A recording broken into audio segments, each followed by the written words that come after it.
नमस्कार, मैं पशुपति कुमार आप लोगों के बीच फिर से अपने YouTube चैनल ज्ञान केंद्र पर आया हूं। पिछले क्लास में कुछ चैप्टर छूट गए थे। 9th क्लास का संस्कृत का 11 विषय के बारे में चर्चा किया था और आगे का जो है विषय, आगे का चैप्टर्स जो है 12, 13, 14, 15, चूंकि 15 चैप्टर्स हैं इसमें, तो उसमें से वीर कुंवर सिंह, किशोरानाम मनोविज्ञानम, राष्ट्रबोध, विश्ववंदिता वैशाली के बारे में चर्चा करेंगे। वीर कुंवर सिंह हम सभी जानते हैं, बिहार के जितने भी सपूत होंगे सभी जानते होंगे कि वीर कुंवर सिंह कैसे थे, उनका बिहार में क्या कंट्रीब्यूशन है उसके उनको तो सभी जानते ही होंगे। दूसरा है किशोरानाम मनोविज्ञानियम, वैज्ञानिकम कहिए उसको। तो जब बच्चे बढ़ करके किशोरावस्था में आता है उसके बाद उसका क्या मनोवृत्ति होता है उसके बारे में उसके वहां पर चर्चा है किशोरानाम मनोविज्ञानिकम में। और 14वां जो है राष्ट्रबोध है। इसका मतलब हुआ राष्ट्र के बारे में जानकारी, देश क्या होता है, वैज्ञानिक दृष्टि को छोड़ करके देश क्या होता है, एक अपना संस्कार में कैसे देश के प्रति देशभक्ति जागृत हो, उसके बारे में ये चर्चा किया गया है। एक आधुनिक कथा है और छोटा कथा है। 15वां है विश्ववंदिता वैशाली। वैशाली को कौन नहीं जानता होगा। लोकतंत्र के बारे में जो है सबसे प्रथम, बहुत प्राचीन लोकतंत्र यहीं से निकला है, इसका लोकतंत्र का उद्गम हुआ है। भले ही वेस्टर्न कंट्री नहीं जानता हो लेकिन हम लोग तो जानते ही। तो उसको आगे बढ़ते हुए हम लोग इस स्तुति, इसका जो पहला चैप्टर है इस स्तुति, इसको कंटिन्यू करते हैं। तो इसमें बढ़ते हैं। इसमें दिया गया है उपनिषद भगवद गीता चेति जीवनस्य अभ्युदयाय विकसिता अमूल्या ग्रंथा। इसका मतलब हुआ उपनिषद और भगवत गीता यह जीवन जीने के लिए, अन्य विषय जितने भी हैं वो सब यह बताता है कि साइंस कैसे पढ़ना है, ये कैसे बेचना है, ये सारे विषय वस्तु का चीज है।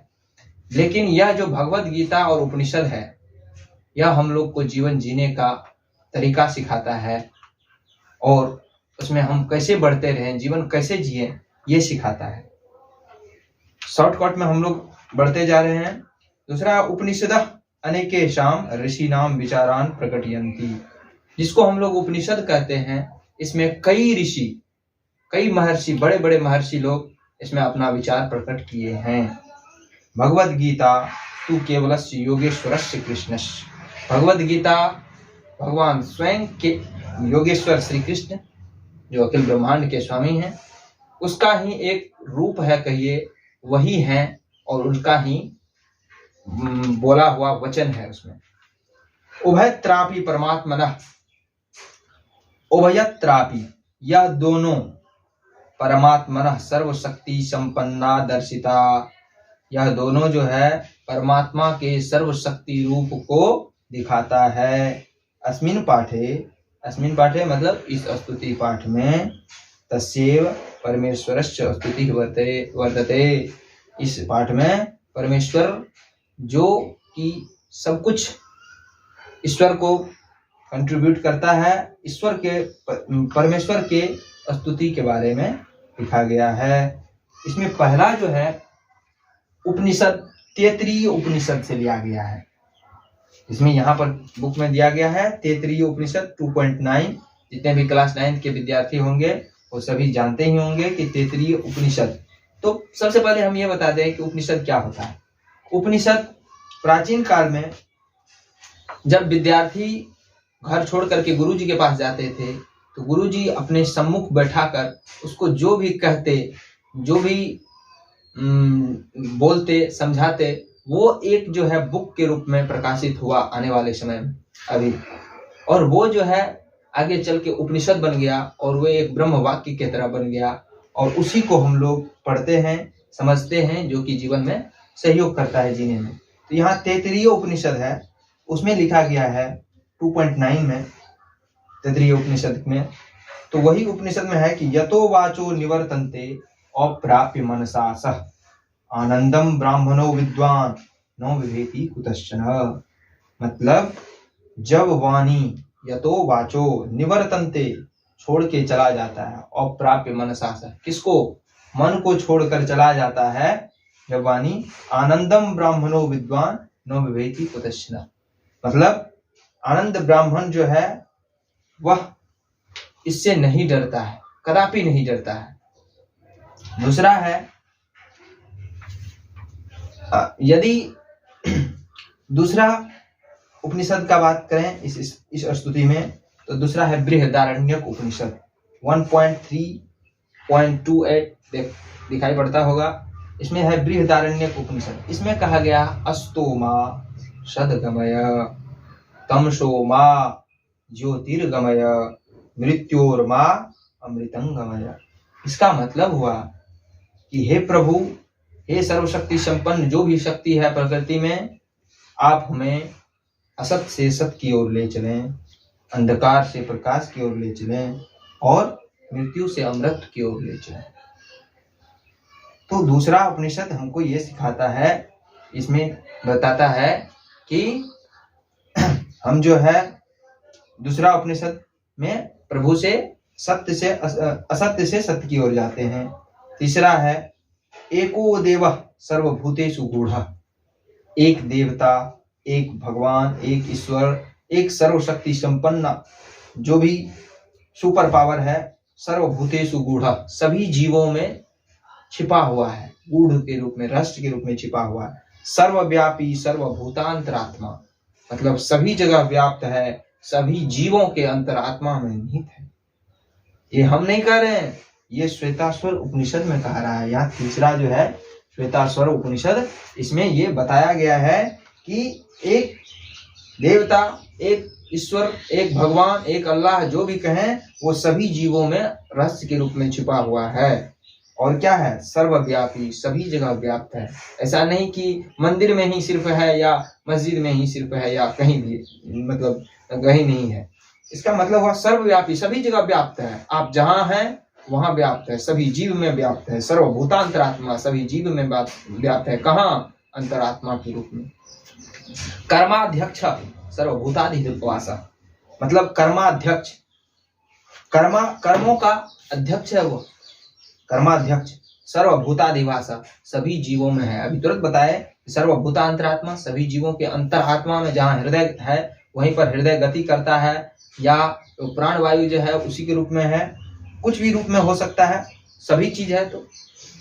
तो कर्माध्यक्ष सर्वभूताधिवास, सभी जीवों में अधिवास करता है। साक्षी चेता केवलो निर्गुणश्च, यह साक्षी है। कैसे, यह साक्षी कैसे होता है, निर्गुण रूप में यदि हम पूजा करते हैं, उसको समझते हैं, तब हम उसको साक्षी के रूप में जान पाते हैं।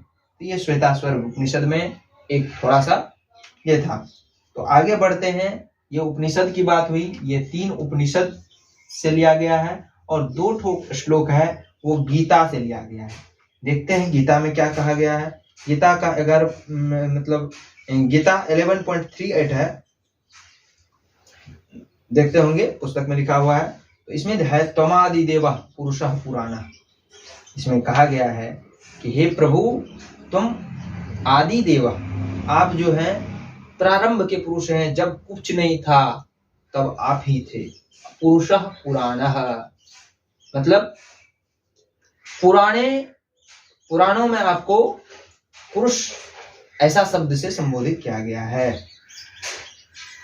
तमस्य विश्वस्य परम निधानम, मतलब आपका ये जो विश्व है आपका ही है। तमस्य विश्वस्य परम निधानम वेत्तासि वेद्यम च परम च धाम, जो जानते हैं वो इस बात को जानने वाले आपके धाम को प्राप्त कर जाते हैं।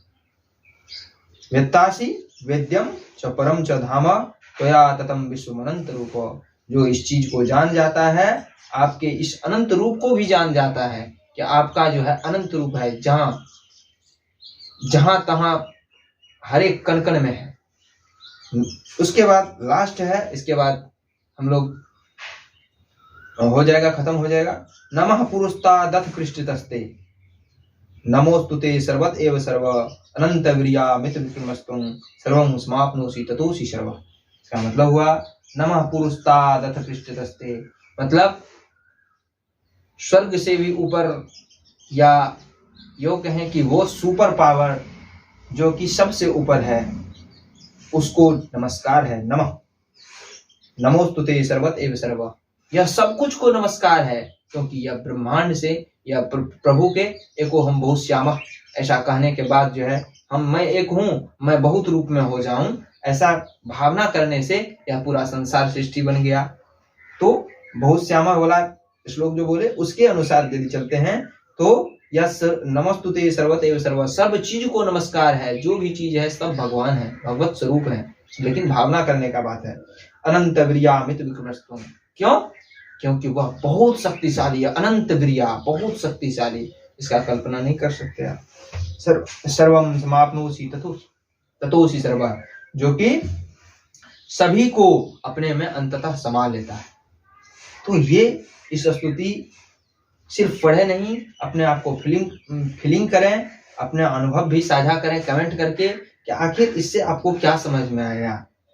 इस स्तुति नहीं, अपने जीवन में इसको उतारने का कोशिश करें। जैसे कहा गया, जीवनस्य अभ्युदया विकसिता अमूल्य ग्रंथा, अमूल्य ग्रंथ उपनिषद और भगवत गीता में जिस प्रकार इस पर वर्णन किया गया है और जिस प्रकार हमने समझाने की कोशिश किए हैं, उसको समझिए और इस पर कमेंट और लाइक शेयर भी करें, और शेयर ज्यादा करें ताकि लोग समझे जीवन के रहस्य को। अभी तो ऐसे लोग जी लेते हैं। धन्यवाद। मैं पशुपति कुमार।